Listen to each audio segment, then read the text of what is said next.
सामाजिक क्रांति के विद्युत महात्मा ज्योतिबा फुले साहू जी महाराज, सयाजीराव गायकवाड़, झारखंड की धरती अब्बा भगवान बिरसा मुंडा, नीलांबर पीतांबर, तिलका मांझी, शेख भिखारी के साथ साथ पलामू के परम प्रतापी, यशस्वी, समृद्धशाली राजा मेदिनी राय जी के चरणों में श्रद्धा का सुमन अर्पित करते हुए आज संविधान बचाओ मोर्चा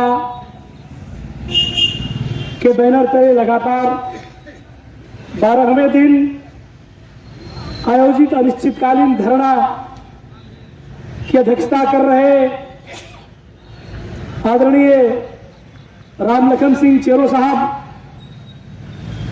संचालन कर रहे यंग डायनेमिक एनर्जेटिक साथी सतीश जी, यहां पर उपस्थित भीम आर्मी आजाद समाज पार्टी, सामाजिक न्याय परिषद, अखिल भारतीय आदिवासी महासभा, पिछड़ा वर्ग महासंघ, जन संग्राम मोर्चा, मूल निवासी और झारखंड क्रांति दल, भारतीय किसान महासभा के साथ साथ झारखंड क्रांति मंच के हमारे साथियों, हमारी बात सुन रहे तमाम प्रेस मीडिया के साथीगण, यहाँ कचहरी प्रांगण में उपस्थित तमाम छात्र, नौजवान, मजदूर, किसान भाइयों, दुकानदार बंधुओं, पत्रकार बंधुओं, चित्रकार बंधुओं, साहित्यकार बंधुओं, कलाकार बंधुओं, शासन प्रशासन के सभी अधिकारी और कर्मचारीगण, आप सबों को हम संविधान बचाओ मोर्चा पलामू प्रमंडल की ओर से आपका स्वागत करते हैं। साथियों, आपको मालूम है कि जुल्म का पेट एक दिन फाटेगा जरूर, जुल्म का पेट एक दिन फाटेगा जरूर, गरीबों का हक एक दिन बांटेगा जरूर। अरे नापाक होती है उन कुत्तों की दोस्ती, काटेगा नहीं तो चाटेगा जरूर। कुछ इस तरह कदर हालात पैदा हो गए इस पलामू की धरती पर। लगातार 12 दिनों से संविधान बचाओ मोर्चा के बैनर तले संघर्षरत, खास करके 17वां प्रखंड के तमाम साथियों, क्योंकि आज का जो संघर्ष का दिन है आपके नाम है, आपकी उपस्थिति में आज हम श्रद्धा निवेदित कर रहे हैं अपने पुरखे राजा मेदिनी राय और नीलांबर पीतांबर जी को। तो सतबरवा के साथियों का स्पेशल हम धन्यवाद ज्ञापन कर रहे हैं। आप लोगों ने समय निकाल करके आज इस धरना की शोभा को बढ़ाया है। साथियों, आपको मालूम है कि जिस तरीके से इस मुल्क में सुई से लेकर हवाई जहाज तक बनाने वाले, खेत में, कल में, कारखानों में काम करने वाले, दमन भट्टियों में खून और पसीना झोंकने वाले, ये जो बहुजन समाज के लोग हैं, जो SC, ST, OBC and minority समाज के लोग हैं, जो गरीब लोग हैं,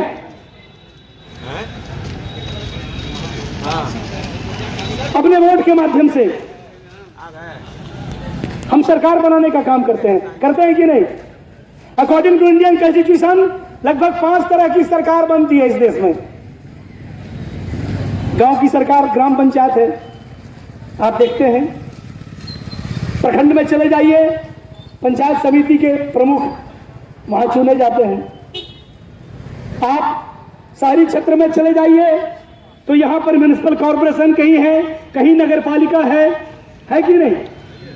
कहीं नगर पंचायत है। यह भी एक प्रकार की सरकार है। अब इस बात का एहसास इनको है या नहीं, ये तो बात की बात है। और 2 महत्वपूर्ण सरकार, एक सरकार राज्य की है और दूसरी सरकार केंद्र की है। मैं 3 सरकार का जिक्र पहले किया हूं और अभी 2 सरकार, एक राज्य सरकार, एक केंद्र सरकार, यानी कुल मिला के 5 प्रकार की सरकार के प्रावधान जो है वो इंडियन कॉन्स्टिट्यूशन के अंदर है। संविधान के आर्टिकल 5 से लेके 10 के बीच ये 5 प्रकार के सरकारों की चर्चा है। आप संविधान का अध्ययन कर लीजिए। लेकिन अफसोस जिनसे उम्मीद थी बनाएंगे मजार मेरा, वही चुरा कर ले गए कब्र से पत्थर हमारा। आपको पता है हम सरकारों का चयन कैसे करते हैं, हम पहले थोड़ा इस पर चर्चा कर लें। आज बड़ी जोर की भूख हमको लगती है। हमको का मतलब हमारे बहुजन समाज को, एससी एसटी ओबीसी समाज के लोग बहुत भुक्खड़ हो जाते हैं जब भी ग्राम पंचायत का चुनाव होता है, जब भी यहां पर राज्य की सरकार का चयन हम विधानसभा के चुनाव में करते हैं, लोकसभा का चुनाव आने वाला है, तो सबसे ज्यादा भूख हम लोगों को लगती है कि नहीं? कुछ लोग हमारे एससी एसटी समाज, जिनको संविधान के हिसाब से रिजर्वेशन प्राप्त है कि नहीं? आदिवासी को 7.5% और अनुसूचित जाति जो जिसको दलित कहते हैं, शेड्यूल कास्ट अंग्रेजी में कहते हैं, उसको 15%। इसके बाद पिछड़े वर्ग को 27% का आरक्षण प्राप्त है। रिजर्व कैटेगरी के लोग हैं जिनके माथे पर बहुत बड़ा दायित्व है कि देश में कैसी सरकार बनेगी जो तय होता है हमारे और आपके वोट से। उस वोट को हम क्या करते हैं? हम, आपको मालूम है इस देश में बहुत ऐसे महापुरुष थे जिसमें गांधी जी भी थे। उनसे जब पूछा अंग्रेजों ने कि महात्मा गांधी जी आप कैसी सरकार का चयन भारत में करना चाहते हैं, कौन लोग सरकार का चयन में अपना मतदान करेंगे, तो गांधी जी की भी यही इच्छा थी कि जो उस वक्त का 4 आने का कम से कम लगान देता हो और जो ग्रेजुएट हो वही वोट करेगा। कौन करेगा? ये गांधी जी के साथ साथ कई महापुरुषों की इच्छा थी। लेकिन धन्य है बाबा साहब अम्बेडकर, उन्होंने अंग्रेजों को इस बात के लिए राजी कर दिया कि इस देश में वोट का अधिकार सबको मिलना चाहिए, चाहे वोट रानी का हो, चाहे मेहतरानी का हो, चाहे कानी का हो, या जनानी का हो, या नानी का हो, किसी का वोट हो। 1 मैन 1 वोट 1 वैल्यू, एक वोट की कीमत एक, चाहे वोट राजा का हो या रंग का हो। होता है कि नहीं? लेकिन आज हमने माहौल बना दिया।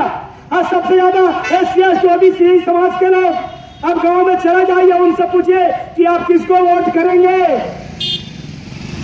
ये इलेक्ट्रॉनिक मीडिया, ये प्रिंट मीडिया जो गोदी मीडिया में तब्दील हो चुका है अधिसंघ के, उसके लोग टीवी पर, रेडियो पर, अखबार में ये दिन रात प्रसारित कर रहे हैं कि इस देश में भगवान राम के बाद नरेंद्र मोदी जी का अवतार हो गया है, इनकी सरकार बननी चाहिए। अब आप सोच लीजिए, आप सोचिए कलेजे पर हाथ रख करके, जिस सरकार की परिकल्पना हमारे महापुरुषों ने की, हर व्यक्ति को वोट का अधिकार दिलाया, आज वो आम आदमी, common man of this country, of this state सोच क्या रहा है?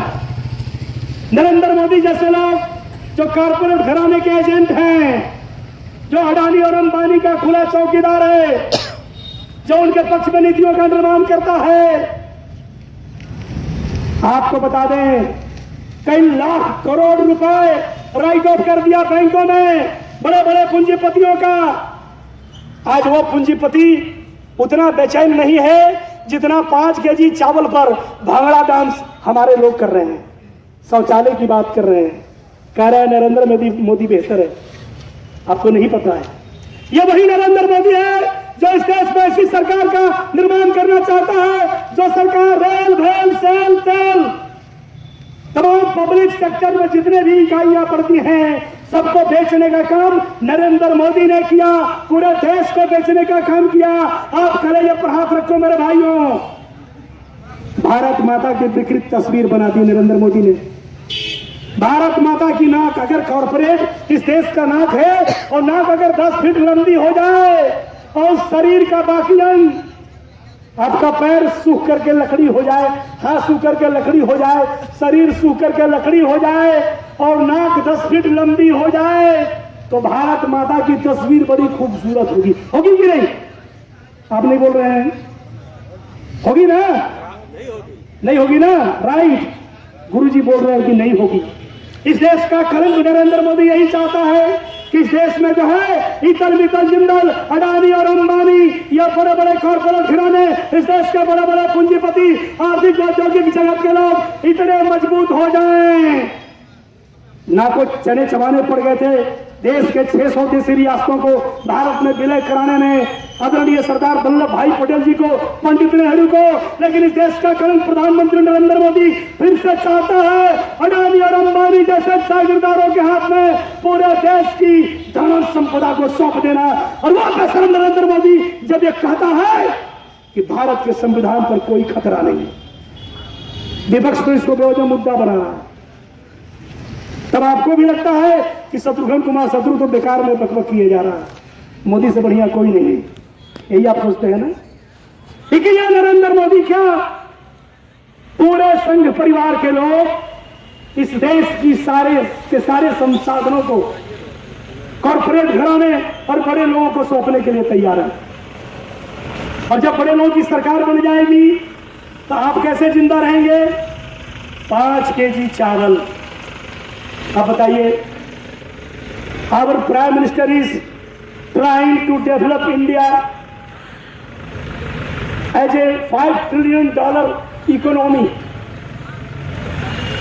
इस देश की अर्थव्यवस्था को $5 ट्रिलियन इकोनॉमी में ढालने की बात इस देश के प्रधानमंत्री कर रहे हैं, उनके सिपा सालार कर रहे हैं, उनके आर्थिक सलाहकार कर रहे हैं। लेकिन जमीनी हकीकत बड़ी भयावह है साथियों। जमीनी हकीकत क्या है? 80 करोड़ लोगों को जिंदा रहने के लिए मोदी ने मजबूर कर दिया 5 केजी राशन पर। 80 करोड़, 1 करोड़ 40 लाख के लगभग पॉपुलेशन हम मान ले तो उसमें 80 करोड़ लोगों को 5 केजी राशन। अब आप कलेजे पर हाथ रखो मेरे भाइयों और बता दो, 5 केजी अगर आपको दे दिया जाए, खाना बनाने में सिर्फ चावल की जरूरत नहीं पड़ती है, उसमें नून, नमक, तेल, प्याज, लहसुन चाहिए कि नहीं? तेल चाहिए कि नहीं? नहीं चाहिए। ये सब मिलना है क्या? मसाला मिलना है। लेकिन बाहर है इस देश के SC ST समाज के रणबांकुरों, आप तो 5 केजी पर दीवाना हुए जा रहे हो। आपसे चोंगा पकड़ के मीडिया के लोग अभी विकसित भारत संकल्प यात्रा चल रहा है। कौन भारत? विकसित भारत। इस देश का कलंक प्रधानमंत्री जो भारत को भारत में मिलाना चाहता है, जो भारत को अंधविश्वासी, ढोंगी और पाखंडी भारत का निर्माण करना चाहता है, जो नक्सले के सिख तक इस देश का प्रधानमंत्री कॉर्पोरेट का दलाल और गुलाम है, वो कहता है कि सन 47 में हम विकसित भारत बना देंगे। अब आप कलेजे पर हाथ रखो, 2029 तक 5 केजी चावल पर हमको जिंदा रहना है कि नहीं?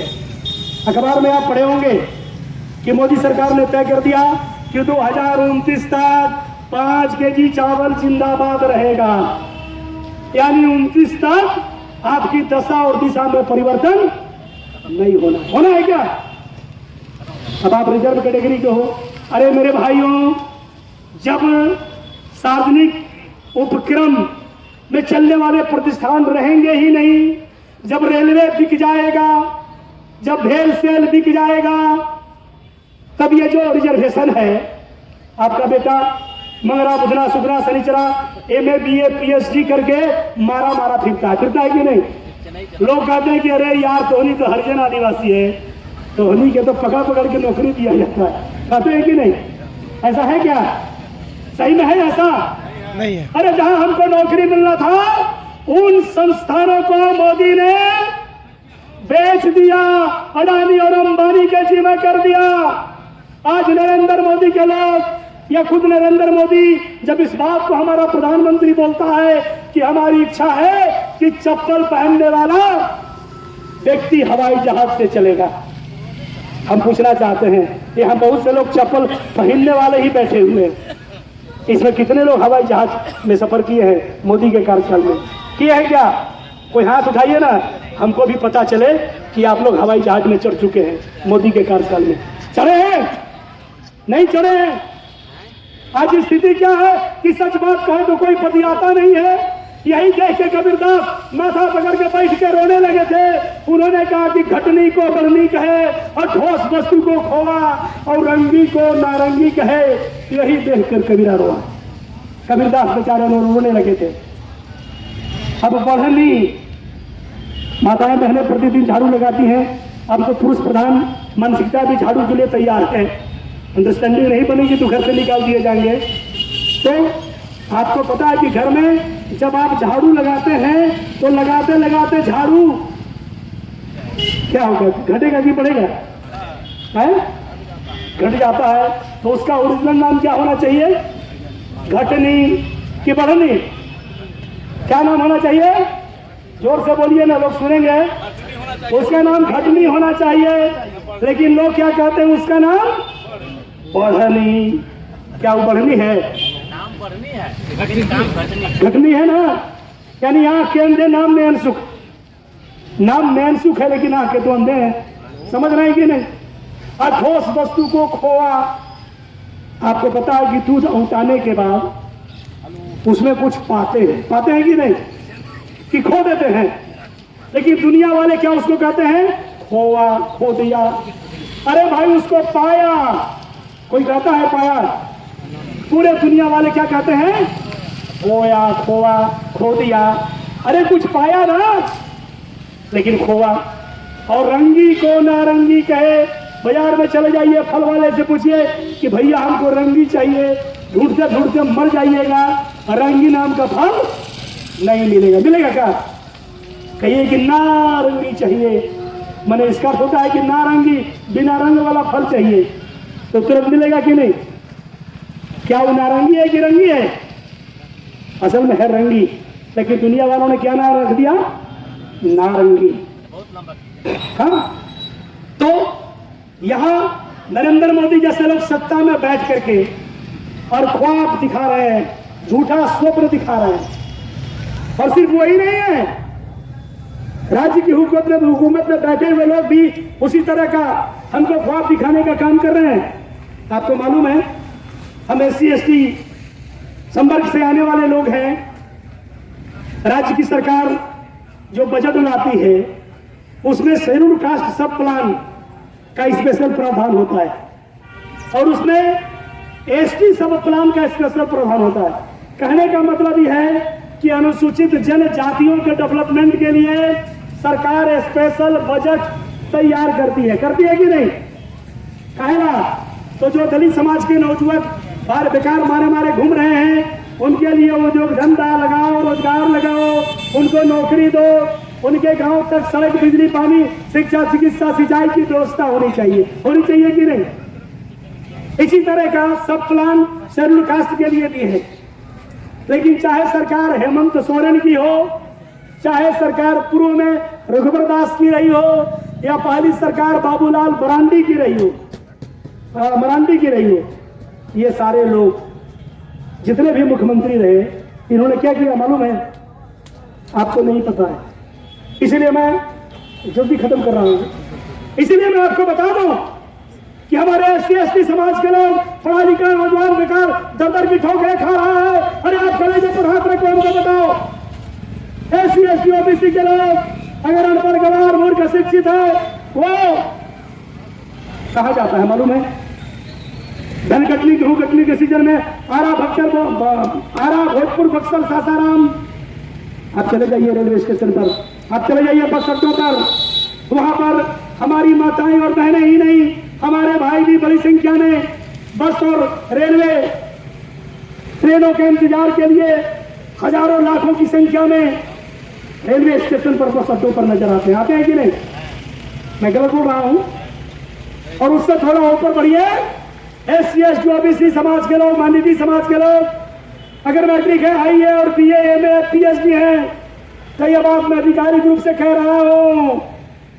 आपको मालूम है, आप डाल्टनगंज, मेदिनीनगर जंक्शन पर चले जाइए, प्रतिदिन का आंकड़ा निकाल लीजिए, उसमें से कम 70% नौजवान दिल्ली, पंजाब, सूरत, गुजरात, राजस्थान, गोवा दमन दीव की फैक्ट्रियों में खून पसीना बहाने के लिए यहाँ से प्रस्थान करता हुआ नजर नहीं आएगा तो मेरे नाम पर 4 जूते लगाना। चेन्नई बंगलोर चारों तरफ वो बाहर जाता है और काम करते समय जब चिमनियों से गिरकर उसकी मौत हो जाती है, उसकी डेड बॉडी आती है, तब भी हमारा कलेजा नहीं फटता है, एमपी एमएलए का कलेजा नहीं फटता है, एसपी और डीएम का कलेजा नहीं फटता है क्या? मैं पूछना चाहता हूं माननीय मुख्यमंत्री से, माननीय प्रधानमंत्री से, जब हमारे लिए एससी एसटी सब प्लान की राशि का स्पेशल प्रावधान बजट में कर रहे हो तो हमारा भाई दिल्ली, पंजाब, सूरत, गुजरात, राजस्थान, गोवा, दमन दीव, बंगलोर, कलकत्ता, चेन्नई क्यों जा रहा है? वो पैसा कहां जा रहा है? अगर नौकरी हमारे लोगों को नहीं मिल रही है, उद्योग धंधा कल कारखाना नहीं मिल रहा है तो निश्चित तौर पर हेमंत सोरेन जी भी चोर हो, बाबूलाल मरांडी भी चोर हो, और अर्जुन मुंडा भी चोर हो और प्रधानमंत्री नरेंद्र मोदी भी चोर हो, क्योंकि हमारे हिस्से का पैसा कहां चला गया? चेन्नई का मजदूरी 1200 में, यहाँ का मजदूर का 500 दिया जाता है। चेन्नई की मजदूरी जो वहां 1200 मिलता है उसको यहाँ के लोग सिर्फ 500 मिलता है। फिर भी ऐसे लोग बेशरम जब झारखंड की हुकूमत पर बैठते हैं, देश के हुक्मरान बनते हैं, तो आंकड़ों के सब दिमाग में हमको फंसाते हैं कि नहीं? इसलिए मैं आपको कह रहा हूं कि ये गलतफहमी और गफलत की नींद में सोने की जरूरत नहीं है। ये जो चुनाव आता है तो आपकी कीमत लगी हुई है, आप हमको वोट मत देना भाइयों, वोट मांगने के लिए शायद हम जाएंगे ही नहीं। इसलिए सच बात मैं कह रहा हूं, आपने तय कर रखा है, एससी एसटी ओबीसी समाज के लोग आपने तय कर रखा है कि हमारा वोट 5 रुपए में, 50 रुपए में, 500 रुपए में, 5000 में और 5 लाख में। ऊंची कीमत 5-5 लाख तक बिक जाएगा क्या? और पैसा कौन लगाता है मालूम है? अडानी, अंबानी, इतर मितर जिंदल अगर पैसा दिया भारतीय जनता पार्टी को, आपको मालूम है ना? पैसा अगर कांग्रेस को दिया, इंडिया गठबंधन को देगा, वो जो है एनडीए गठबंधन को पैसा देगा, और वो नोट का बोरा जब चुनाव में खुलेगा और आप भुक्खड़ हैं, आपका पॉकेट में रुपया है नहीं, और तब कहा जाएगा कि हमसे मिला करो, है ना?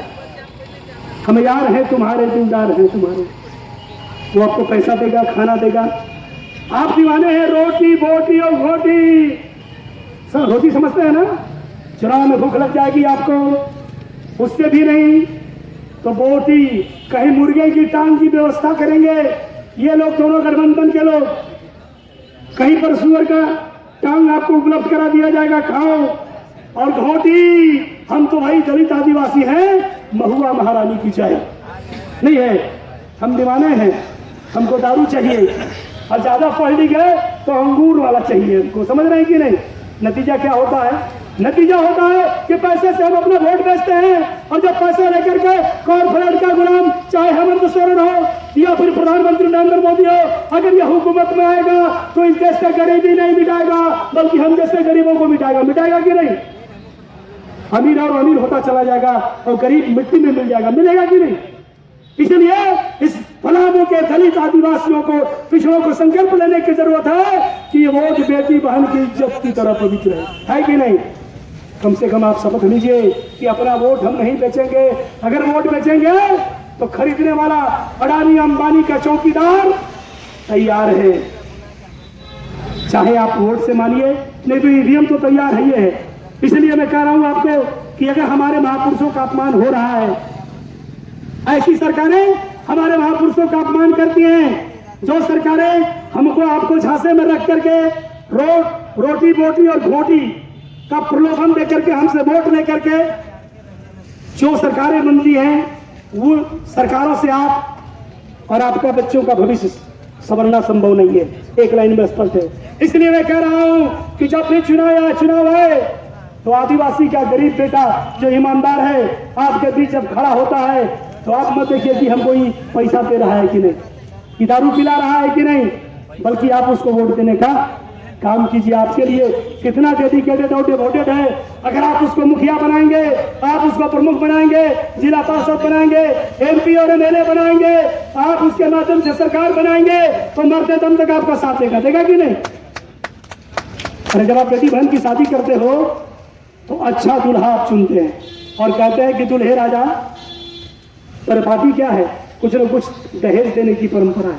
नहीं, हालांकि दहेज का मैं विरोधी हूँ, लेकिन एक मायने में आप देखेंगे तो गरीब से गरीब आदमी भी बेटी की शादी करता है तो वह जो है दूल्हे वाले से रुपया नहीं लेता है, जो रुपया लेके बेटी दिया उसको लोग गाली देते हैं, कहते हैं कि सर बेटी बेचवा बा, कहते हैं कि नहीं। तो जब वोट देने की बारी आती है तो हम पैसा लेके वोट कहा देते हैं, क्या हम वोट बेचवा नहीं है।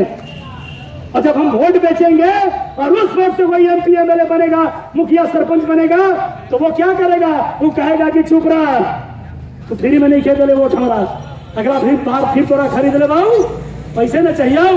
बाकी नाली गली बिजली पानी शिक्षा चिकित्सा सड़क सिंचाई के कल्पना मत कर, जरा पैसा लेके हम फील्ड में लगे रहिए, पहले ओकरा पैसा भर ले भाई, तब तो हर काम हो। तो समझ रहे हैं कि नहीं, तब तक काम कौन सर खत्म। इसलिए साथियों हम ज्यादा नहीं कह रहे हैं, हम इतना कह रहे हैं आज सतवाड़ा के साथियों के बीच, हम पलामू के लोगों के बीच भी इस बात को कहते हैं कि पलामू में परिवर्तन बहुत जरूरी है। नहीं समझे, ये भारतीय जनता पार्टी के member of parliament BD Ram, आपको पता है ये चाहे भाजपा के लोग हों, कांग्रेस में भी अखबारों में चर्चा चल रही है कि बड़हान नेता के खोजा जा रहा है ना, बाहर से ला करके मीरा कुमारी सन यहाँ एमपी चाहिए, मेंबर ऑफ पार्लियामेंट चाहिए। समझ रहे हैं कि नहीं, यहाँ पलामू के बेटा से काम नहीं चलेगा। बक्सर से लाया गया, वो पहुंच के है ना, उनको सजा के संवार के बीडी राम को यहाँ का सांसद बना दिया गया, बनाया गया कि नहीं। ठीक उसी तरह से इंडिया गठबंधन के लोग भी धो पोछ के सजा के संवार के बाल कटवा के बंदी पहना के कुर्ता पजामा पहना के फिर हमारे आपके बीच खड़ा करेंगे और कहेंगे कि ये पलामू के लोग इंडिया की लाज बचानी है तो इनको एमपी बना दो। समझ रहे हैं कि नहीं, और एमपी मैंने समझते हैं ना, लास्ट हम कर रहे हैं। एम मतलब निशाना और पी मतलब पी जाने का, और एमएलए मतलब एमएलए, नहीं समझे, MLA MLA MLA MLA MLA MLA MLA का मतलब ही होता है, नहीं समझे, जिसका पेट कभी ना भरे, भरेगा क्या। करोड़पतियों का क्लब बना दिया, जो सांसद है उसको करोड़पतियों का क्लब बना दिया, विधानसभा को करोड़पतियों का क्लब बना दिया, और ये करोड़पति जब असेंबली ऑफ पार्लियामेंट में जाते हैं तो भूल जाते हैं पलामू के बारे में, भूलते हैं कि नहीं। चूंकि बहुत सारे साथियों को बोलना है, आप मने मन गुस्सा रहे होंगे कि कैसा व्यक्ति को हम लोग खड़ा कर दिए कि सबका समय खत्म कर रहा है ना। लेकिन हम चाहते हैं कि साथियों कम ही लोग डेडिकेटेड डिवोटेड लोग बैठे हैं, तो आपके अंदर एक चेतना हमको भरनी है। क्या अगर आप चेतना नहीं भरी जाएगी तो ये लोग जो कॉर्पोरेट के पैसे से उचकते हैं, जो कॉर्पोरेट के पैसे से इस देश और राज्य की राजनीति को घुसरित करने का काम करते हैं। हमारा फर्ज है कि पलामू के एक एक बेटा बेटी को जगह देना, ताकि फिर से आपके वोट से बनी सरकार के द्वारा यहाँ अनुराग तिवारी जी जैसा, यहाँ के सीओ जैसा, यहाँ के डीसी जैसा कोई पदाधिकारी नहीं आए। मानते हैं कि नहीं, क्योंकि अंत में आपको बता दें कि ये वोट ही तय करता है कि यहाँ एसडीएम अनुराग तिवारी जी जैसे लोग आएंगे कि बढ़िया लोग आएंगे, यहाँ का थाना प्रभारी कैसा आएगा, कानून का पालन कराने वाला आएगा कि सिर्फ लूट खसोट मचाने वाला आएगा, गरीब के सुनने वाला आएगा। जिले के एसपी और डीएम कैसे आएंगे ये सरकार तय करती है, और वो सरकार हमारे वोट से बनती है, और हमारा वोट हम तय करते हैं। तो क्यों हम पैसा लेकर वोट करेंगे। आओ कसम खाओ, ये कसम, ये सौगंध तुम्हें राजा मेघनी राय की है, नीलांबर पीतांबर जैसे पूर्वजों की है कि आने वाले दिनों में वोट उन गद्दारों मक्कारों को हम नहीं देंगे जो ऐसे एसडीएम, ऐसे डीसी और ऐसे एसपी को इस जिले में भेजने का काम करेगा। इसी के साथ हम अपनी वाणी को यहीं पर विश्राम देते हैं। बहुत बहुत धन्यवाद।